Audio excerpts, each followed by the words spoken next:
Class 10th English के second unit का 5th point है ये book review Swami and friends.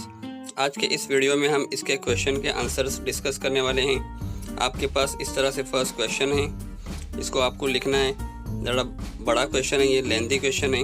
उसके आंसर्स यहाँ पर पीछे दिए जा रहे हैं। आप इस तरह से इसको देखकर इसकी हेल्प से इसके आंसर को अपनी कॉपी में लिख सकते हैं। यहाँ पर सारे आंसर दिए जा रहे हैं, को रिव्यू करना है, बुक रिव्यू। उसके बाद सेकंड क्वेश्चन है look inside your thinking that. Activity based question है और लास्ट में इसका आंसर भी लिखना है। एक्टिविटी पीछे थी और यहाँ पर इसका आंसर लिखा हुआ है।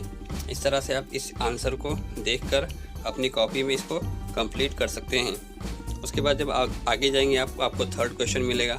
आपको टेबल दिया है, टेबल को कंप्लीट करके लिखना है और लास्ट बॉक्स में उसको ट्रांसलेशन भी करना है। तो यहाँ पर आपकी जो मदर टंग है उर्दू, उसमें आपको यहाँ पर ट्रांसलेट कर दिखाया जा रहा है।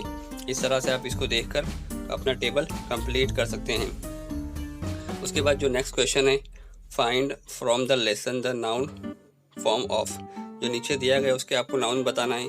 तो इस तरह से आप देखकर इसके भी आंसर्स लिख सकते हैं। ये आपका हो जाएगा फोर्थ का ए और यहाँ पर है फोर्थ का बी।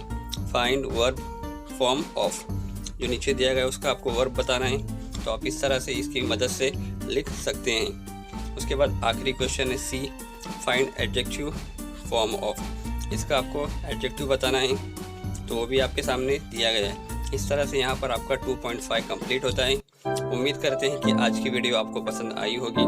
वीडियो पसंद आई हो तो उसे लाइक कीजिए, शेयर कीजिए और हमारे चैनल को सब्सक्राइब कीजिए।